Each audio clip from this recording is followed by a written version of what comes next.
प्रिय दर्शकों नमस्कार। आज मैं आप लोगों से चर्चा विशेष रूप से इस विषय पर करूंगा कि कुंडली के जिस भाव में शुक्र बैठा होता है उस भाव से अगले भाव में बैठा हुआ ग्रह अपार सफलता देने वाला होता है। आइए उदाहरण के तौर पर मैंने मेष लग्न की कुंडली को लिया है। अब सपोज करिए कि मान लीजिए आपका शुक्र जो है लग्न में बैठ जाए, तो यदि शुक्र लग्न में बैठ जाएगा तो लग्न संबंधित सुफल तो देगा ही देगा, लेकिन उसके साथ साथ द्वितीय भाव से संबंधित जो शुभ फल हैं उनमें वृद्धि कर देगा। और यदि मान लीजिए कोई ग्रह यहां बैठ गया है तो वो ग्रह जो है द्वितीय भाव संबंधित अपार सफलता जो है प्रदान करेगा। अर्थात कुटुंब सुख उत्तम रूप से प्राप्त होगा, धन संग्रह उत्तम रूप से होगा, धनार्जन के साधन उत्तम रूप से प्राप्त होंगे, कुटुंब का सुख उत्तम रूप से प्राप्त होगा, वाणी उत्तम रूप से होगी, वाणी के द्वारा जो है उत्तम कार्य करेगा व्यक्ति, और वाणी के द्वारा धन भी कमाएगा अच्छे रूप से। इसी प्रकार से मान लीजिए आपका शुक्र द्वितीय भाव में बैठ गया है। अब शुक्र द्वितीय भाव में बैठ गया तो द्वितीय भाव संबंधित तो शुभ फल देगा ही देगा, लेकिन इसके साथ साथ तीसरे भाव संबंधित जो है शुभ फलों में वृद्धि कर देगा। और तीसरे भाव में जो भी ग्रह, शुक्र के अलावा जो भी ग्रह बैठा होगा वो ग्रह जो है तृतीय भाव संबंधित अत्यधिक सुपर फल प्रदान करेगा। मान लीजिए शुक्र द्वितीय भाव में बैठ गया, तीसरे भाव में मान लीजिए मंगल बैठ जाए या राहु बैठ जाए या शनि बैठ जाए, तो जातक को अत्यधिक पराक्रमी बना देगा। और पराक्रम के द्वारा जो है वो अपने भाग का उत्तम रूप से निर्माण करने वाला हो जाएगा, अपने भाग का उत्तम रूप से निर्माण करने वाला हो। ऐसा जातक अत्यधिक साहसी परिश्रमी होगा।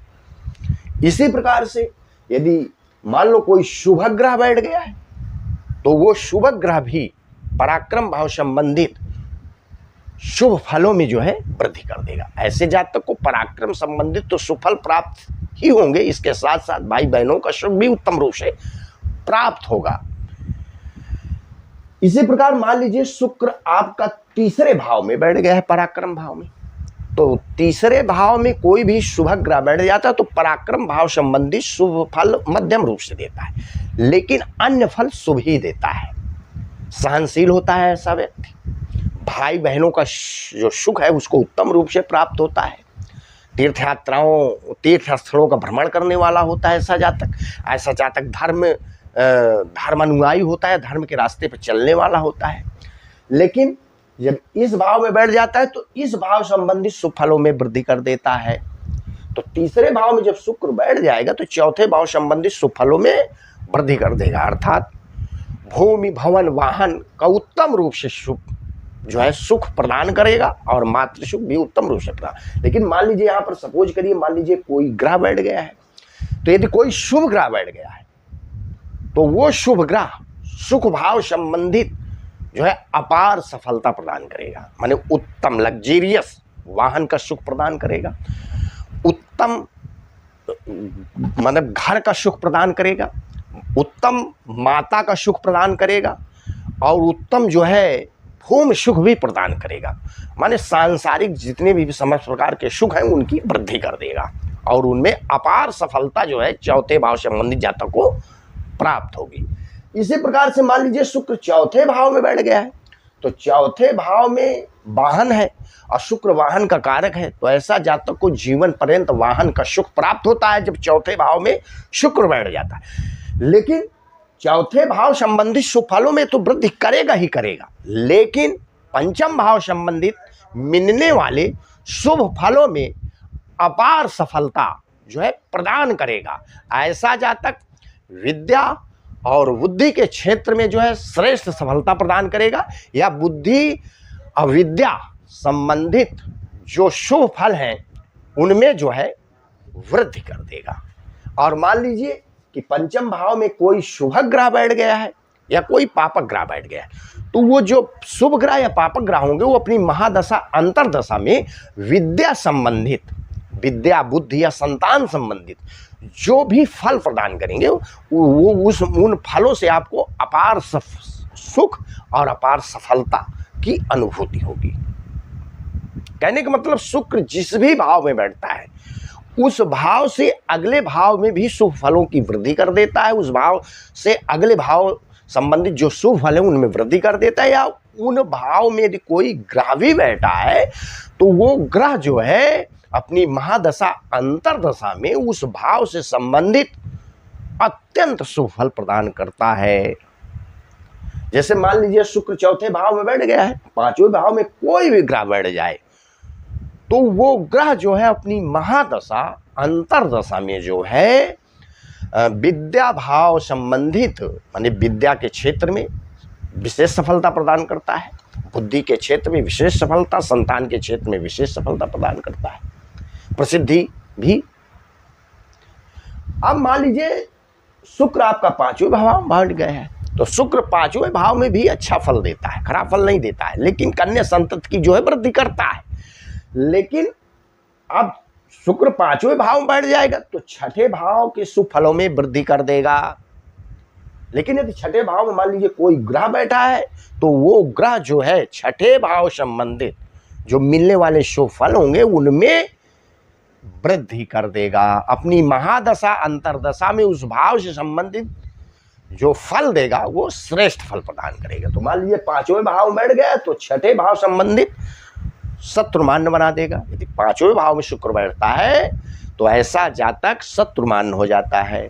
स्वास्थ्य जो होता है उत्तम होता है, माने कहने का अर्थ ये है कि उसका शरीर जो होता है वो रोगों से बचा रहता है। और ऐसे जातक को मातृ पक्ष से या मामा पक्ष से भी काफ़ी लाभ होता है, ननिहाल पक्ष से या मामा पक्ष से काफ़ी लाभ होता है। और ऐसे जातक ब्याज के द्वारा धन भी कमाने वाला होता है, अर्जित करने वाला होता है। लेकिन सपोज करिए मान लीजिए पंचम भाव में शुक्र बैठा है और छठे भाव में कोई भी ग्रह बैठा है, शुभ ग्रह या पापक ग्रह, तो छठे भाव संबंधित जो शुभ फल होंगे वो अपनी महादशा अंतरदशा में वो ग्रह जो शुक्र से अगले भाव में बैठा है वो महादशा और अपनी अंतरदशा में छठे भाव संबंधित शुभ फल जो है उत्तम रूप से प्रदान करता है।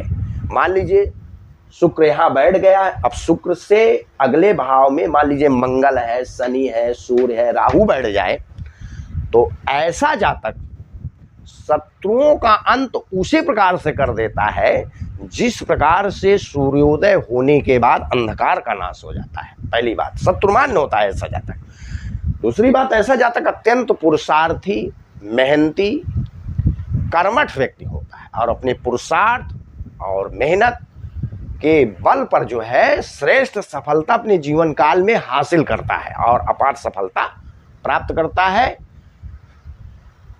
अब मान लीजिए कोई शुभ ग्रह यहाँ बैठ जाए तो वो शुभ ग्रह क्या करेगा, माने बुद्धि और विवेक के द्वारा शत्रुओं का मर्दन करने वाला हो जाएगा और बुद्धि और विवेक के द्वारा अपने स्वास्थ्य का रक्षा करने वाला हो जाएगा। और ऐसा जातक कर्मठ होता है, सफलता अपार सफलता जो है वो अपने जीवन में हासिल करता है। इसी प्रकार से मान लीजिए शुक्र यहाँ बैठ जाए तो जब शुक्र यहाँ बैठ जाता है तो इस भाव से संबंधित शुभ फल तो देगा ही देगा, क्योंकि शुक्र जो है पहले, चौथे, सातवें, दसवें, पांचवें, नवें और छठे और बारहवें भाव में योग कारक होता है, अर्थात श्रेष्ठ फल देने की स्थिति में होता है। तो शुक्र जब छठे भाव में बैठ जाता है तो ऐसा जातक ब्याज से धन खाने वाला होता है, ऐसा जातक ब्याज से धन खाने वाला होता है।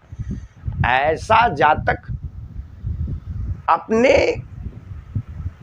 कामुक प्रकृति का होता है, काम पे नियंत्रण कर ले तो ऐसे जातक का जो स्वास्थ्य होता है वो रोगों से बच जाता है।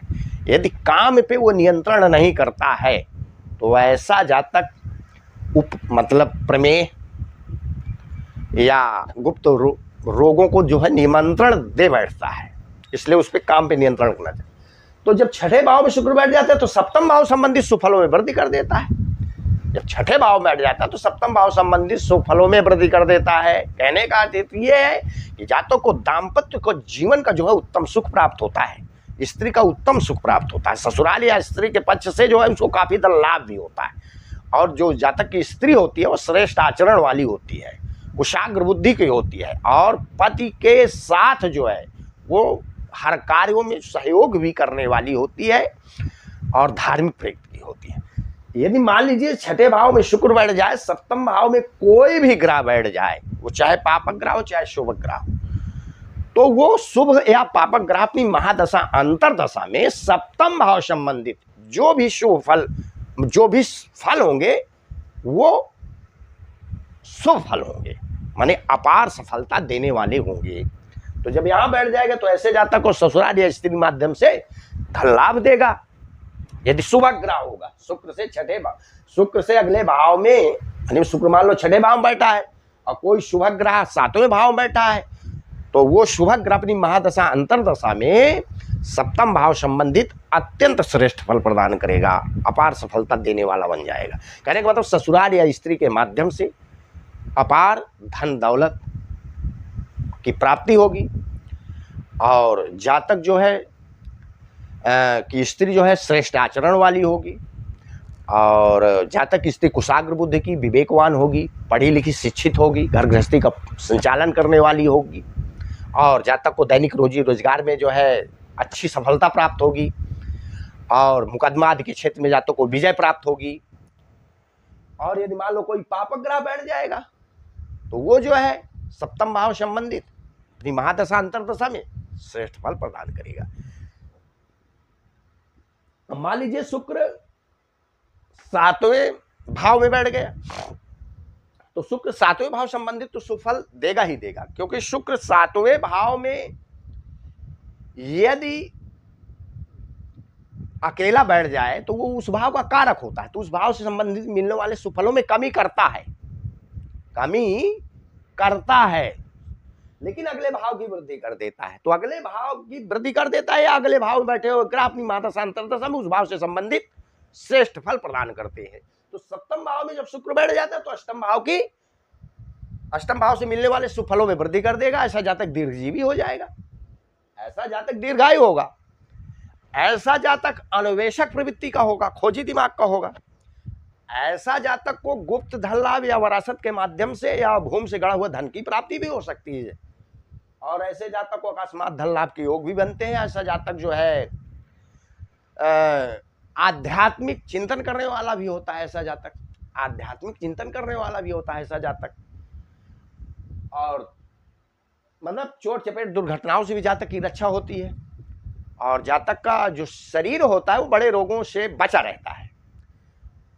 तो ये सुफल प्राप्त होती है। मान लो कोई शुभ ग्रह यहां बैठ जाएगा, अरे शुक्र यहां बैठ गया और अष्टम भाव में कोई शुभ ग्रह बैठ जाए, गुरु है, बुध है या शुक्ल पक्ष का चंद्रमा है, तो ऐसे जातक को वरासत के माध्यम के द्वारा या भूमि से गढ़ा हुआ धन या गुप्त धन लाभ जातक को काफी रूप से होता है, काफी रूप से होता है, मैं पर्याप्त रूप से होता है, अधिक मात्रा में होता है। और ऐसा जातक तीर्थ स्थलों का भ्रमण करने वाला होता है और ऐसे मान लो यहां पर शुक्र बैठा, यहां पे गुरु बैठ जाएगा, तो ऐसे जातक की तीर्थ स्थल में शांत अवस्था में मृत्यु होती है। ऐसा जातक धार्मिक प्रवृत्ति का होता है, दूरदर्शी होता है, अन्वेषक होता है, वरासत या अन्य माध्यम से जातक को गुप्त धन लाभ होता है। मान लीजिए यहां पर बुध बैठ जाए या शुक्ल पक्ष का चंद्रमा बैठ जाए तो भी वो श्रेष्ठ फल देते हैं। मान लीजिए कोई पापक ग्रह बैठ गया, पापक ग्रह शनि बैठ गया तो शनि भी दीर्घायु बनाएगा, मंगल है तो भी जातक को मतलब अष्टम भाव संबंधित महादशा और अपनी अंतरदशा में कोई भी पापक ग्रह जो है या शुभ ग्रह अपनी महादशा अंतरदशा में अष्टम भाव संबंधित शुभ फल ही प्रदान करेंगे। अब सपोज करिए कि शुक्र आपका 8वें भाव में बैठ गया है, तो शुक्र अष्टम भाव में जब बैठ जाता है तो अष्टम भाव जो है मोक्ष का स्थान है और शुक्र जो है भोग का ग्रह है। तो जब भोग का ग्रह मोक्ष के स्थान में बैठ जाएगा, जब भोग का ग्रह मोक्ष के स्थान में बैठ जाएगा तो ऐसे जातक का धर्म की ओर रुझान ना होकर के भोग की ओर ज्यादा हो जाएगा, माने ईश्वर प्राप्ति में न होकर के ऐसे जातक का लौकिक सांसारिक सुखों में ज्यादा मन लगेगा। और ऐसे जातक को वरासत के माध्यम से या किसी ससुराल के माध्यम से या स्त्री के द्वारा जो है गुप्त धन लाभ हो सकता है। और ऐसे जातक की आयु जो होती है वो दीर्घ होती है, दीर्घायु होता है ऐसा जातक। और ऐसा जातक का जो स्वास्थ्य होता है रोगों से बचा भी रहता है। यहाँ बैठ जाएगा शुक्र, लेकिन अगले भाव की वृद्धि कर देगा, भाग की वृद्धि कर देगा। ऐसा जातक अत्यंत भाग्यशाली बनेगा और भाग्यशाली होगा। और ऐसा जातक पूर्ण करने वाला होगा, धार्मिक प्रवृत्ति का होगा। ये स्थित जो है यहाँ पर बैठा हुआ ग्रह शुभ ग्रह जो बनाएगा, शुभ ग्रह बैठ जाए या कोई भी पापक ग्रह बैठे, वो अपनी महादशा अंतरदशा में भाग भाव संबंधित अत्यंत श्रेष्ठ फल ही प्रदान करेगा। इसी प्रकार से यदि शुक्र यहाँ बैठ जाएगा तो यहाँ पर बैठा हुआ ग्रह या भाव दशम भाव से मिलने वाले जो फल होंगे वो श्रेष्ठ होंगे।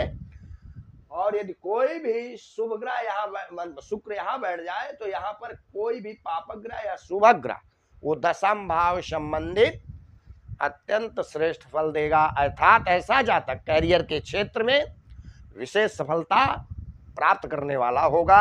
ऐसे जातक को पिता का सुख भी प्राप्त होगा और ऐसा जातक अपने पिता को भी सुख देने वाला होगा।